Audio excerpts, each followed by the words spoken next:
Olá pessoal, nesse vídeo nós vamos aprender o que é crédito, como utilizá-lo no nosso dia e quais as suas principais modalidades. Então vamos começar respondendo a primeira pergunta. Então, o que é crédito?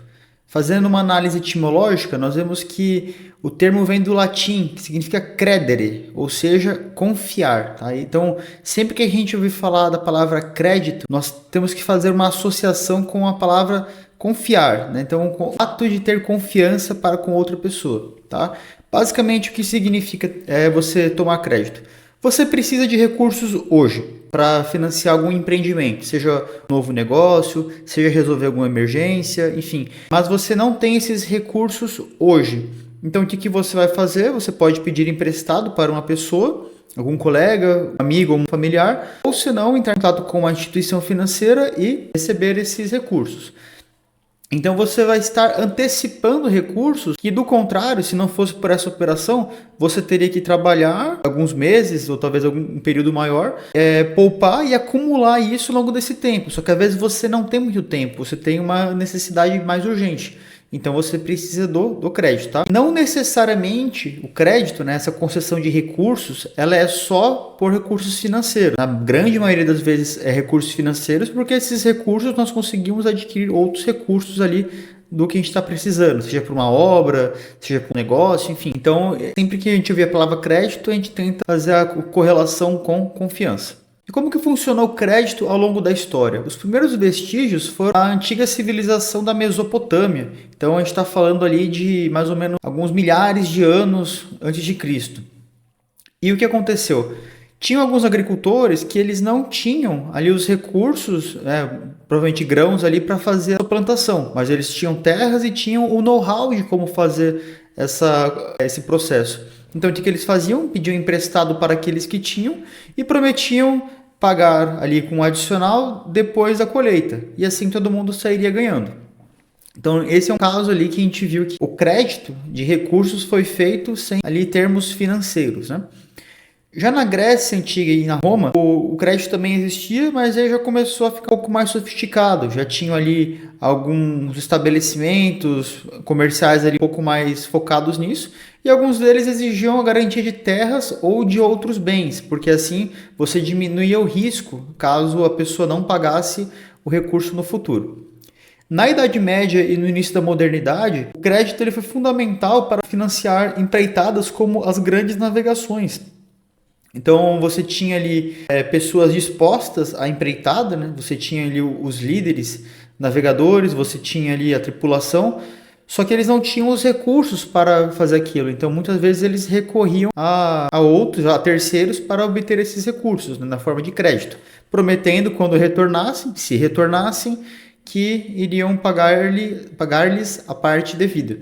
Isso também ajudou a financiar a própria Revolução Industrial, né? Então já chegando ali a tempos mais modernos, e nessa era contemporânea também vemos muito crédito, principalmente no nosso dia, né? Ele está muito mais disseminado até entre os indivíduos e até mesmo entre os governos.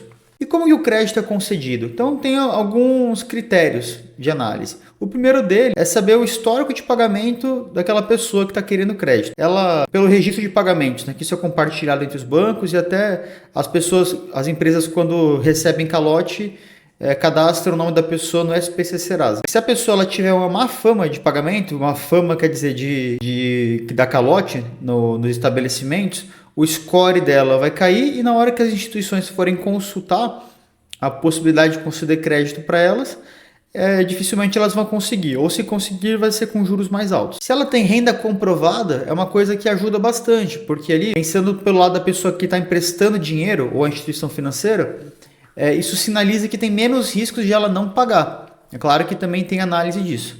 E se a pessoa também oferece garantias como imóveis ou automóvel, isso também tende a diminuir o risco, né? Então aumentar a chance de ter o limite de crédito aprovado. Então a gente vai ver que nas diferentes modalidades, cada uma tem custos diferentes, principalmente pela variância de risco entre elas, tá?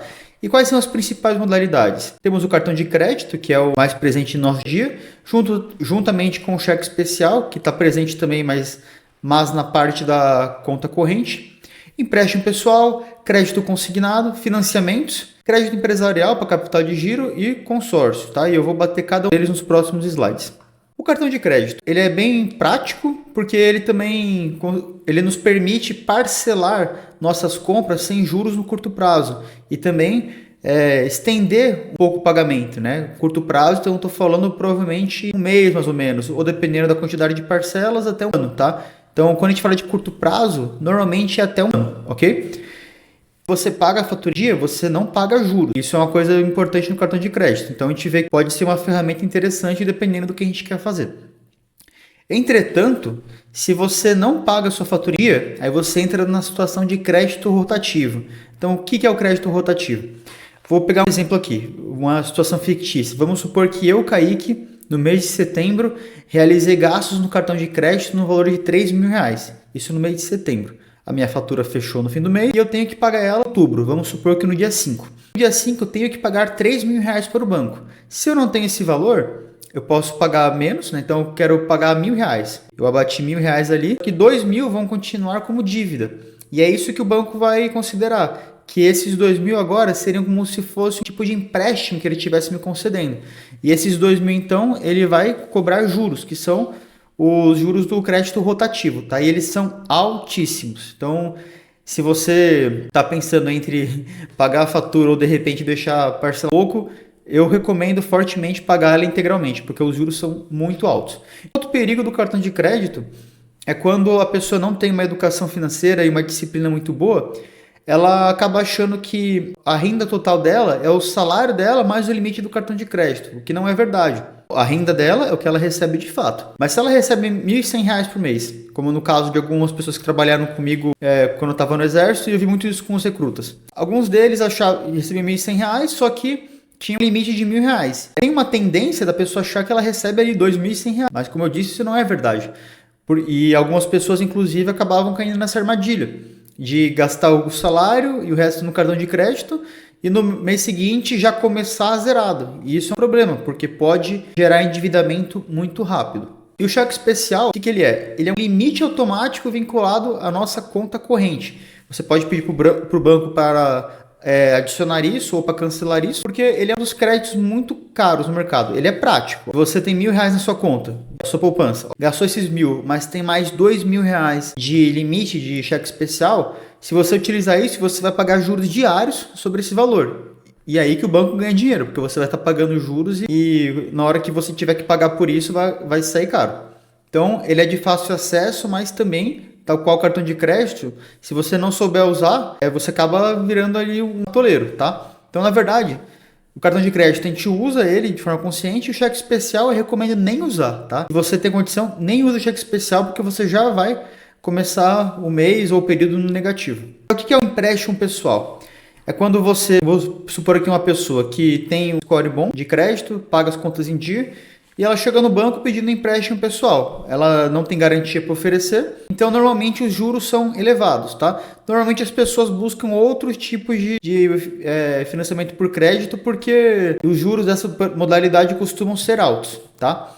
Mas se a pessoa está passando de repente por uma situação de emergência, acaba tendo que pegar. Se a pessoa ela já não tem score de crédito muito bom, dificilmente ela vai conseguir obter um empréstimo pessoal. Já o crédito consignado, ele é um desconto que ele é implantado direto na folha de pagamento de quem pegou o crédito, né, ou o empréstimo. Então, vamos imaginar aqui um idoso que recebe um benefício do INSS. Ele recebe R$ 2.000 todo mês ali, o contra-cheque direitinho. Ele pode pegar um empréstimo e as parcelas, ao invés de ele pagar por fora, ele é automaticamente debitado o contra-cheque. Então, se ele recebe 2.000, agora ele paga uma parcela de R$ 500, ele vai receber líquido R$ 1.500. Então, essa é uma das modalidades que oferecem menores juros, mas também tem o risco da pessoa acabar comprometendo a sua renda, principalmente se for para pegar empréstimo para realizar compras que não vão acarretar recurso nenhum, para adquirir passivos no caso, tá? Mas o que cabe ressaltar aqui é que esse é um crédito que ele é muito comum entre servidores públicos e pensionistas, porque eles têm já uma renda em espécie de contra-cheque. Já os financiamentos, eles são utilizados para bens de alto valor, então as principais ali são imóveis e veículos. E uma característica importante, que os bens, eles ficam alienados à instituição financeira até o final do pagamento. Então, se você pegou um financiamento em um banco para adquirir imóvel, você provavelmente vai ter que dar uma entrada, né? E o imóvel, ele não é 100% seu até você terminar de pagar. Se você para de pagar, por exemplo, o banco vai lá e toma o seu imóvel ou o seu automóvel. Tá? Normalmente eles possuem prazos maiores, de 5 a 30 anos, e justamente pelos prazos serem maiores, os juros finais eles costumam ser altos também, porque quando a gente fala de juros compostos, tem duas variáveis principais, que é a taxa de juros per se e o prazo da operação. Quanto mais alongado o prazo, mais caro fica a operação. O crédito empresarial ele é uma modalidade mais utilizada ali por empresas que precisam de capital de giro, tá? Então, vou dar um exemplo aqui. Nós temos uma fábrica pequena que ela vende suas mercadorias a outras empresas e ela, para facilitar as suas vendas, para aumentar suas vendas, ela concede crédito na forma de prazo. Então, vou dar um exemplo. Vamos supor que a empresa ela venda componentes para máquinas. Então, ela vende isso para outras empresas. E ela pode dar um prazo de pagamento de 60 dias para a empresa começar a pagar. Isso é uma forma de crédito, porque você está confiando que ela vai te pagar. Você está dando o recurso para ela e confiando que ela vai te pagar no futuro. Da mesma forma que ela também tem os fornecedores dela e ela pode pagar também prazos maiores. Mas a questão é que se você utiliza dessa tática, né, de fornecer crédito para seus clientes na forma de prazos, de tempo, você vai precisar de capital de giro para fazer a sua operação funcionar. Você vai precisar comprar matéria-prima, você vai precisar pagar seus impostos, aluguéis do seu estabelecimento, bem como também os gastos diversos até com o pessoal. Tá? Então você precisa de capital de giro para financiar isso e muitas das vezes o pessoal recorre às instituições financeiras.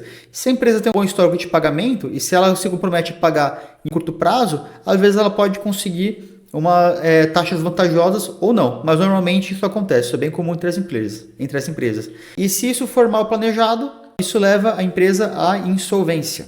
Já o consórcio. Por definição, o consórcio ele é um grupo de pessoas que se reúne para atingir determinado fim. Então, essa imagem ajuda a ilustrar bem, né? Onde cada pessoa está contribuindo de alguma forma. E qual que seria o objetivo? Poderia ser adquirir imóvel, adquirir um veículo, de repente serviços, enfim, mobiliário também com alguns estabelecimentos. Mas o grande ponto é que é uma modalidade de autofinanciamento, onde você não precisa pegar emprestado de terceiro. Se reúnem ali um grupo de pessoas, por exemplo, 100 pessoas se reúnem e todo mês, até o final do período, né, eles se comprometem a dar R$1.000 todo mês, para colocar no fundo comum. Então, todo mês, você vai ter R$100 mil nesse fundo comum. Então, são 100 pessoas, cada uma dando R$1.000. Você tem R$100 mil. Com esse valor, de repente, se a finalidade é adquirir imóveis, a pessoa pode comprar terrenos, por exemplo. Então, cada mês, o integrante do grupo vai ser sorteado, né, ou escolhido de alguma outra forma para utilizar esse valor, na forma de crédito também. Tá? Então, ele é um crédito da forma de autofinanciamento. Então, e as pessoas pagam isso até o final, até quitar a operação. O consórcio ele não tem juros, então ele não tem juros na modalidade composta, por assim dizer, né? Então ele acaba sendo, dependendo do prazo que você adquire o consórcio, ele pode acabar sendo mais vantajoso que o financiamento. Mas ele tem uma taxa de administração, que é o quê? É o valor que a empresa que gerencia o consórcio, ela recebe para poder financiar suas operações, pagar seus funcionários, ter o seu lucro também. Então você paga ali uma taxa por isso também. Você não vai pagar exatamente o valor do seu crédito, tá? E uma grande vantagem dele é que ele possui poucas barreiras de entrada. E como eu falei, também você não precisa dar uma entrada, né? Por exemplo, no financiamento, que às vezes você precisa dar 20% de entrada. Então isso pode ser bom porque às vezes a pessoa quer começar a se planejar, adquirir algum bem, né? Se aproximar do seu objetivo, não tem condições de arcar com o financiamento, que às vezes a parcela vai estar um pouco mais cara e ela não tem nem score para isso. Mas no momento que ela é contemplada, aí sim, vai ter consulta no score e se ela realmente tem renda comprovada para arcar com as obrigações. Então, qual que é o lado positivo do crédito? Então, vimos que ele é uma ferramenta, né? Ele não é nem bom nem ruim. O lado bom dele é que você consegue antecipar algumas conquistas. Então, você, por exemplo, com consórcio, você conseguiria adquirir um bem antes de ter que esperar todo o tempo acumulando os recursos para esse bem. Bem como o financiamento. Se você já quer ele agora, você tem condição de pagar as parcelas, você consegue antecipar isso agora também, tá? Isso possibilita investimentos produtivos. Então, eu dei o exemplo ali da Revolução Industrial, das navegações. Você não tem recurso agora, mas você sabe que muito provavelmente você terá recurso para pagar isso no futuro. Então isso é bom, porque aí você consegue possibilitar novos negócios, né? E se ele é usado de forma estratégica, se você escolhe bem a modalidade, se você consegue negociar condições boas, o crédito pode ser sim seu aliado na sua busca do que você estiver procurando. E qual que é o lado negativo do crédito? Se você utiliza ele apenas para consumo imediato, para consumir bens de consumo, para coisas que não vão aumentar sua receita, então se você não está investindo em ativos, você pode ficar endividado. Isso é muito ruim porque você vai acabar entrando na bola de neve e vai ficar atolado em dívidas. Os juros, dependendo da modalidade, principalmente se você atrasar, podem corroer a sua renda. Então, às vezes, nem o que você vai estar ganhando vai estar conseguindo pagar a dívida. E com isso, se você tiver inadimplente, né, se você correr esse risco, você pode até perder o seu patrimônio. Então, para concluir aqui, né, o crédito ele está muito vinculado à confiança em pagamentos futuros. Então, pense nisso. Quando alguém quiser te oferecer crédito, quer dizer que ela está confiando que você vai pagar. Aí cabe a você aceitar ou não essa operação, tá? A grande questão é que você está usando essa confiança que eles estão te dando de recursos para construir riqueza ou para antecipar desejos passageiros? Você está transformando seus desejos em necessidades imediatas? Essa é a pergunta que você tem que se fazer antes de entrar na operação de crédito. Então, caso você tenha ficado com dúvidas, caso tenha gostado e quiser dar um feedback, por favor, entre em contato. O QR Code está aí na tela e nos vemos no próximo vídeo. Muito obrigado.